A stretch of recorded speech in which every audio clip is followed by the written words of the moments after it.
नमस्कार विद्यार्थी मित्रांनो, स्वागत आहे तुमचं आजच्या नवीन व्हिडिओमध्ये। तर आज आपण 14 नोव्हेंबर 2024 च्या चालू घडामोडी पाहणार आहोत।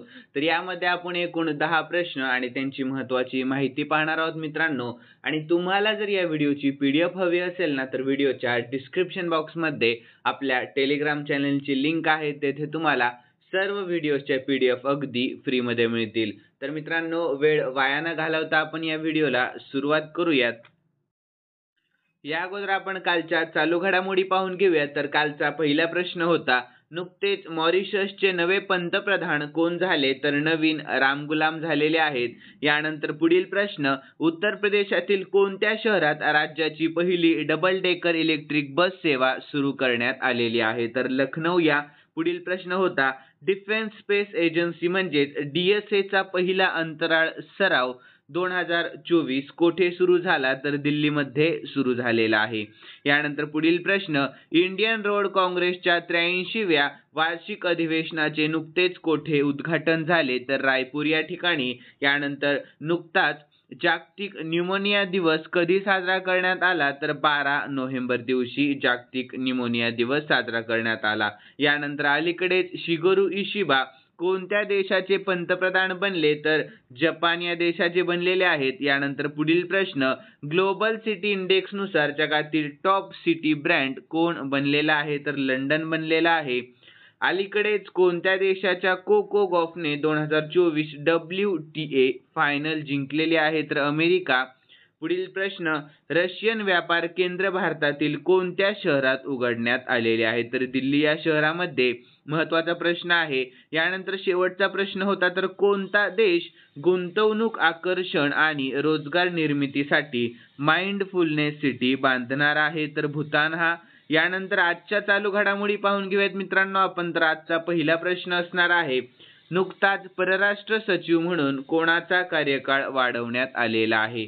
तर याचे योग्य उत्तर ऑप्शन बी, विक्रम मिस्री यांचा। कोणाचा? विक्रम मिस्री यांचा कार्यकाळ वाढवण्यात आलेला आहे। तर याविषयी महत्त्वाची माहिती पाहून घेऊयात। तर केंद्र सरकारने परराष्ट्र सचिव विक्रम मिस्री यांचा कार्यकाळ 14 जुलै 2026 पर्यंत वाढवलेला आहे आणि ते 30 नोव्हेंबर 2024 रोजी निवृत्त होणार होते। तर विक्रम मिस्री हे भारतीय परराष्ट्र सेवेचे 1989 च्या बॅचचे अधिकारी आहेत। तर यानंतर आपण सचिवपदी नियुक्ती झालेल्या महत्त्वाची माहिती पाहून घेऊयात। तर TV सोमनाथन कॅबिनेट सचिव झालेले आहेत। गोविंद मोहन गृह सचिव, राजेश सिंह संरक्षण सचिव, विक्रम मिस्री परराष्ट्र सचिव आणि यानंतर तुहिन कांत पांडे वित्त सचिव आणि श्री विक्रम देव दत्त सचिव कोळसा मंत्रालय। ठीक आहे, लक्षात ठेवा।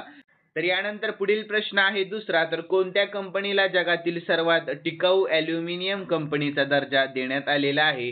तर याचे योग्य उत्तर आहे ऑप्शन सी, हिंदाल्को या कंपनीला। ठीक आहे, तर याविषयी आपण महत्त्वाची माहिती पाहून घेऊया। तर Hindalco 2024 S&P global corporate sustainability assessment मध्ये 87 गुणांसह अव्वल स्थानावर आहे आणि हिंदुस्तान ॲल्युमिनियम कॉर्पोरेशन लिमिटेडची स्थापना 1958 मध्ये आदित्य बिर्ला समूहाने केलेली होती।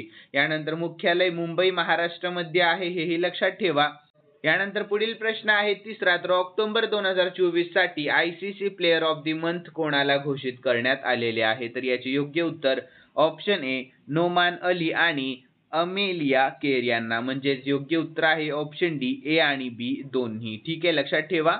यानंतर मित्रांनो याविषयी शॉर्टमध्ये महत्त्वाची माहिती पाहून घेऊया। तर पाकिस्तानी गोलंदाज नोमान अली आणि न्यूझीलंडची अष्टपैलू Amelia Kerala ICC player of the month घोषित करण्यात आलेले आहे। तर यानंतर चौथा प्रश्न, तर ॲलेक्स डिडिएर फिल्स आईम हे कोणत्या देशाचे पंतप्रधान बनलेले आहेत? तर याचे योग्य उत्तर आहे ऑप्शन डी, हेतिया। कोणत्या? तर हेतिया। तर याविषयी महत्त्वाची माहिती पाहून घेऊयात। तर ॲलेक्स डिडिएर फिल्स आईम यांनी कॅरिबियन देश हेतीचे पंतप्रधान म्हणून शपथ घेतलेली आहे। तर वाढत्या टोळी हिंसाचारामुळे हेती मानवतावादी आणि सुरक्षा संकटांचा सामना करत आहे। यानंतर हेतीविषयी शॉर्टमध्ये महत्त्वाची माहिती पाहूयात। राजधानी पोर्ट ऑफ प्रिन्स आणि चलन हेतियन गॉर्डे। यानंतर सध्याचे पंतप्रधान ॲलेक्स डिडिएर फिल्स आईम. ठीक आहे. यानंतर मित्रांनो पाचवा प्रश्न, तर नुकताच कोच ऑफ द इयर महिला पुरस्कार कोणी जिंकलेला आहे? तर याचे योग्य उत्तर ऑप्शन ए सुमा शिरूर यांनी. कोणी? तर सुमा शिरूर यांनी. तर याविषयी महत्वाची माहिती पाहून घेऊयात. तर भारतीय नेमबाजी संघाच्या माजी मुख्य प्रशिक्षक सुमा शिरूर यांना भारतीय क्रीडा पुरस्कार 2024 मध्ये कोच ऑफ द इयर महिला पुरस्कार मिळालेला आहे. तर शिरूर ऑलिम्पिक अंतिम फेरीत पोहोचणारी पहिली भारतीय महिला, पॅरिस ऑलिम्पिक आणि पॅरालिम्पिक मध्ये भारतीय नेमबाजी संघाला यश मिळवून देण्याच्या भूमिकेसाठी सन्मानित करण्यात आलेले आहे. तर त्यांच्या मार्गदर्शनाखाली भारतीय नेमबाजांनी 3 ऑलिम्पिक पदके देखील जिंकलेली आहेत. यानंतर पुढील प्रश्न आहे 6वा, तर नुकतीच अमेरिकेच्या राष्ट्रीय सुरक्षा सल्लागारपदी कोणाची नियुक्ती करण्यात आलेली आहे? तर याचे योग्य उत्तर आहे ऑप्शन सी माईक वॉल्टज यांची. ठीक आहे, लक्षात ठेवा. यानंतर मित्रांनो याविषयी महत्वाची माहिती पाहून घेऊया. तर अमेरिकेचे नवनिर्वाचित राष्ट्राध्यक्ष डोनाल्ड ट्रम्प यांनी फ्लोरिडा काँग्रेसचे सदस्य माईक वॉल्टज यांना त्यांचे नवे राष्ट्रीय म्हणून नाव दिलेले आहे. तर सुरक्षा सल्लागार नेमण्याची घोषणा करण्यात आलेली आहे. तर 50 वर्षीय वॉल्टज हे लष्कराचे निवृत्त कर्नल देखील आहेत. तर 2019 पासून ते US हाऊस ऑफ रिप्रेझेंटेटिव्हचे सदस्य देखील आहेत. यानंतर आपण अमेरिकाविषयी शॉर्टमध्ये महत्वाची माहिती पाहून घेऊयात. राजधानी वॉशिंग्टन DC, चलन अमेरिकन डॉलर आणि राष्ट्राध्यक्ष डोनाल्ड ट्रम्प आहेत. ठीक आहे. यानंतर पुढील प्रश्न आहे 7वा, तर भारत आणि कोणत्या देशामध्ये पॅन्टसीर एअर डिफेन्स सिस्टमसाठी करार झालेला आहे? तर याचे योग्य उत्तर ऑप्शन बी रशिया या. कोणत्या? भारत आणि रशिया. ठीक आहे. तर याविषयी महत्वाची माहिती पाहून घेऊया. तर भारत आणि रशिया यांच्यात हवाई संरक्षण प्रणाली संदर्भात महत्त्वपूर्ण करार झालेला आहे. तर भारत सरकारने रशियाकडून प्रगत पॅन्टसीर हवाई संरक्षण यंत्रणा खरेदी करण्याचा निर्णय घेतलेला आहे. तर हा करार भारत डायनॅमिक्स लिमिटेड BDL आणि रोसोबोन एक्सपोर्ट म्हणजेच ROE या रशियन सरकार नियंत्रित शस्त्रास्त्र निर्यातक कंपनीसोबत करण्यात आलेला आहे. तर या कराराअंतर्गत मेक इन इंडिया उपक्रमाअंतर्गत संरक्षण उत्पादनात आत्मनिर्भरता मिळवण्याचे भारताचे उद्दिष्ट आहे. तर पॅन्टसीर हे एक अष्टपैलू मोबाईल प्लॅटफॉर्म आहे जे सैन्य तळ आणि इतर पायाभूत सुविधांना हवाई हल्ल्यांपासून संरक्षित करण्यासाठी डिझाईन केलेले आहे. तर यामध्ये पृष्ठभागावरून हवेत मारा करणारी स्वयंचलित क्षेपणास्त्र आणि विमानविरोधी प्रणाली आहे, ज्याद्वारे ते विमान, हेलिकॉप्टर, विमान, ड्रोन यासह अचूक स्ट्राईक शस्त्रे आणि क्रूज क्षेपणास्त्रे नष्ट करू शकतात. यानंतर रशियाविषयी शॉर्टमध्ये महत्वाची माहिती. राजधानी मॉस्को, चलन रुबल आणि राष्ट्राध्यक्ष व्लादिमीर पुतिन आहेत.